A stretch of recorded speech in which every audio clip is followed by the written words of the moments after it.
اللهم صل على محمد وآل محمد وعجل فرجهم أجمعين. أعوذ بالله من الشيطان الرجيم. بسم الله الرحمن الرحيم وبه نستعين. إن الله خير ناصر ومعين.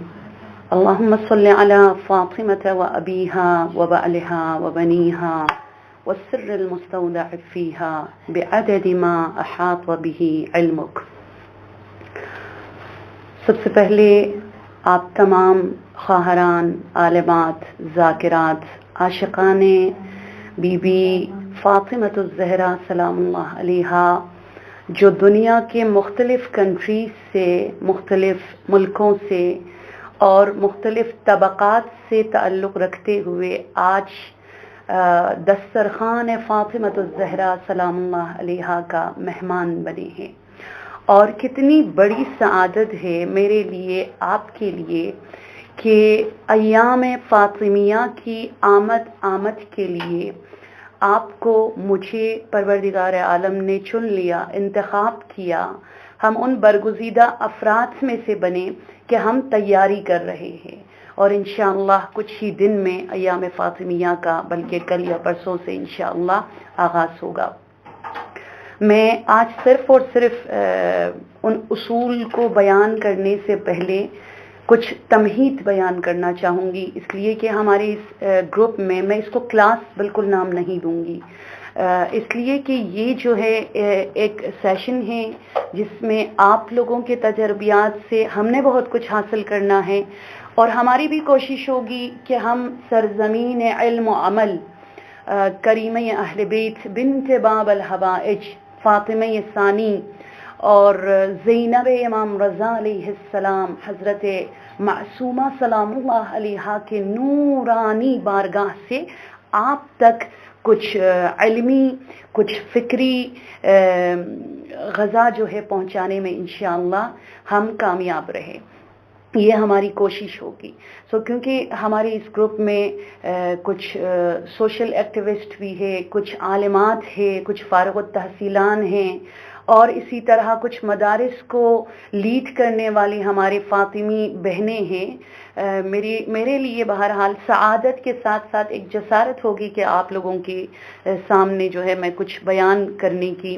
کوشش کروں۔ انشاءاللہ العزیز آج صرف اور صرف تمہید کہ ایام فاطمیہ کو، کیونکہ بہت سارے لوگ یہ سوال کرتے ہیں، ٹھیک ہے، کہ کیوں منایا جاتا ہے ایام فاطمیہ کو؟ جیسے ایک دن منا لے کافی ہے، 5 days ابھی منا رہے ہو، 5 days آپ بعد میں منا لو گے، ایام فاطمیہ کو منانا کیوں ضروری ہے؟ یہ پہلے تو نہیں تھا، اب کیوں اس کو شروع کیا ہے؟ اور اس کے حوالے سے ہم کچھ آج تمہیداً بیان کریں گے، اور اس کے بعد انشاءاللہ العزیز وہ اصول، وہ پرنسپلز جن کو اپناتے ہوئے آپ بھی ایک فاطمی سکسسفل لائف، ایک بہت ہی نورانی خوبصورت زندگی کو گزارنے میں آپ کامیاب رہیں گی، ان اصول کی طرف انشاءاللہ ہم ضرور بیان کریں گے۔ اس لیے کہ یاد رکھیے گا، حضرت فاطمہ الزہرا سلام اللہ علیہا کی جو ذات ہے، یہ ایک ذات کی حد تک ہم اس کو محدود نہیں کر سکتے۔ جناب فاطمہ الزہرا سلام اللہ علیہا ایک عظیم یونیورسٹی ہے، ایک بہت ہی انسانیت کا شعبہ اس میں آپ کو ملے گا، عبادت کا شعبہ اس میں آپ کو ملے گا، خلوص اور زہد اور تقوی کا شعبہ اس میں آپ کو ملے گا۔ کوئی بھی آپ اگر دیکھنا چاہیں ایک یونیورسٹی میں، جیسے بہت زیادہ ہو تو 15-20 ڈپارٹمنٹس ہوں گے، لیکن فاطمی یونیورسٹی وہ عظیم یونیورسٹی ہے جس کے اندر دنیاوی، جس کے اندر اخروی، جس کے اندر جوانی، جس کے اندر بڑھاپے، جس کے اندر ہر حوالے سے آپ کو کمپلیٹ ڈپارٹمنٹس دیکھنے کو ملے گا۔ اگر کسی نے اس کو حاصل کیا، ناممکن ہے وہ ایک کامیاب زندگی گزارنے میں ناکام رہے۔ آج توجہ کے ساتھ آپ سن لیجئے گا، اس اصول سے ہم شروع کریں گے کہ کسی بھی انسان کو اگر آپ نے انٹروڈیوس کرنا ہے، ٹھیک ہے، ان ایام کے حوالے سے اگر آپ نے بات کرنی ہے کہ عاشوراء ہم منا لیتے ہیں، محرم ہم منا لیتے ہیں، سفر ہم منا لیتے ہیں، ایام فاطمیہ کیوں منا لیتے ہیں؟ سنیے گا، ایام فاطمیہ کو منانے کی حکمت ایام فاطمیہ کا فلسفہ، ایام فاطمیہ کے فوائد، ایام فاطمیہ کے حقائق، وہ ایک ہی سوال کے اندر چھپے ہیں۔ ہو از فاطمہ؟ کون ہے فاطمہ؟ کیا ہے فاطمہ؟ کون تھی فاطمہ؟ کیا واقعی آج تک کسی نے جناب زہرا سلام اللہ علیہا کو درک کیا ہے؟ کسی بھی ذات کو کمپلیٹلی اگر آپ دنیا کے سامنے، بہرحال حضرت زہرا کو تو ہم اس طرح بیان نہیں کر سکتے، لیکن کرنے کی اگر کوئی کوشش کرنا چاہے، ہم 4 طریقوں سے اس ہستی کو انٹروڈیوس کر سکتے ہیں۔ آپ اپنے مجالس میں، آپ اپنے محافل میں، آپ جو گیدرنگز آپ کے ہاں ہوتی ہے، یا جناب سیدہ کے حوالے سے کچھ بھی اگر آپ مسلمانوں کو، ایون نان مسلمز کو بتانا چاہیں گے، 4 راستوں کے ذریعے ہم فاطمۃ الزہرا سلام اللہ علیہا کو انٹروڈیوس کر سکتے ہیں۔ نمبر 1، کلام وحی کے ذریعے، ٹھیک ہے؟ قرآن کی زبان سے آپ جناب سیدہ کا انٹروڈیوس کر لیں کہ ایام فاطمیہ میں صرف نہیں منا رہی، شیعہ صرف نہیں منا رہے، یا کوئی خاص طبقہ انڈیا میں، پاکستان میں، کینیڈا میں، یو ایس میں، یو کے میں نہیں منا رہے، بلکہ یہ حکم پروردگار عالم قرآن کریم میں ہے، اور انٹروڈیوس کر رہے خدا ذات حضرت فاطمۃ الزہرا سلام اللہ علیہا کو۔ تو سب سے پہلے ہم قرآن کے ذریعے، آج بہت اختصار کے ساتھ میں بتا دوں گی کہ قرآن نے جناب سیدہ سلام اللہ علیہا کو کیسے انٹروڈیوس کیا ہے۔ قرآن نے حضرت فاطمہ کا تعارف کن الفاظ کے ساتھ، کن جملوں میں، کن سوروں میں، کن آیات کے ساتھ جو ہے بیان فرمایا ہے۔ یہ فرسٹ، اور سیکنڈ جو ہے دوسرا راستہ، حضرت فاطمہ اور ایام فاطمیہ کے حوالے سے دنیا کو، اپنی اولاد کو، اپنے کمیونٹی میں بتانے کے لیے جو راستہ ہے، وہ کلام وحی کے بعد کلام معصومین علیہم السلام ہے، کہ خود رسول اکرم صلی اللہ علیہ وآلہ وسلم ہے، علی مرتضیٰ مولائے کائنات، امیر بیان، مولا الموحدین، اور اسی طرح 14 معصومین کے مقدس و نورانی کلام اور احادیث کے ذریعے ہم حضرت فاطمۃ الزہرا کی ذات اقدس کو مختلف پہلوؤں کے حوالے سے جو ہے بیان کر سکتے ہیں۔ اور تیسرا راستہ، کسی بھی شخصیت کے ابعاد کو کمپلیٹلی بیان کرنے کے لیے، یاد رکھیے گا، سب سے پہلے کلام وحی، سیکنڈ کلام معصومین، اور جو تھرڈ ہے وہ دشمنان اور منتقدین کے زبان سے آپ کریں، کیونکہ دوست تو ظاہر ہے ڈیفینیٹلی وہ تعریف ہی کریں گے، ٹھیک ہے؟ آپ دشمنوں کے زبان سے، اور آپ اسی طرح منتقدین کی زبان سے جو عقیدہ نہیں رکھتے ہیں، مثال کے طور پر حضرت فاطمۃ الزہرا سلام اللہ علیہا کو نہیں مانتے ہیں، یا یہ کہ ان کے فیور میں کوئی بات نہیں کرتے، یا بلکہ ان کے موقف کے اگینسٹ وہ لوگ بات کرتے ہیں، ان کی زبان سے آپ جناب سیدہ کی فضیلت کو، جناب سیدہ کی حقیقت کو، جناب سیدہ کے حوالے سے جو انہوں نے ناچارن مجبور ہوتے ہوئے بیان کیا ہے کہ یہ فضائل اور کمالات حضرت فاطمہ زہرا کے ذات میں تھے، اس کے ذریعے۔ اور نمبر 4، کسی بھی ذات کا حق اگر ادا کرنا چاہے اور انٹروڈیوس کرنا چاہے، اسپیشلی جناب فاطمۃ الزہرا سلام اللہ علیہا کے حوالے سے، وہ ہے وہ ظہور اور بروز جو خود ان کی اپنی ذات سے دنیا میں ہوا، جو خود ان کے اپنے رفتار، ان کا اخلاق، ان کا کردار، ان کی معنویت، جو 18 ایئرز پر مشتمل، 18 سال پر مشتمل ان کی اپنی لائف تھی، اس کے ذریعے آپ دنیا کو، اور جو لوگ سوال کرتے ہیں ایام فاطمیہ کے حوالے سے، آپ جو ہے جواب دے سکتے ہو۔ یہ 4 راستے یاد رکھیے گا، کلام وحی، کلام معصومین علیہم السلام، کلام دشمنان اور منتقدین جو نقد کرتے ہیں، جو تنقید کرتے ہیں، جو کچھ فضائل کو نہیں مانتے ہیں، ان کے زبان سے، ٹھیک ہے؟ اور نمبر 4، خود اسی ہستی کے رفتار، کردار اور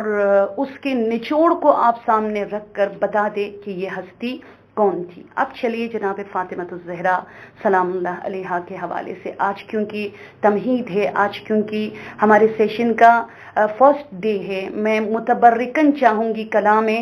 وحی سے ہم اس چیز کا جو ہے آغاز کرتے ہیں، کہ اگر آپ قرآن کریم میں دیکھ لیں، حضرت فاطمۃ الزہرا سلام اللہ علیہا کے حوالے سے بے شمار آیات ہے، وہ سب تو یقیناً میں آج اس 20 منٹ کی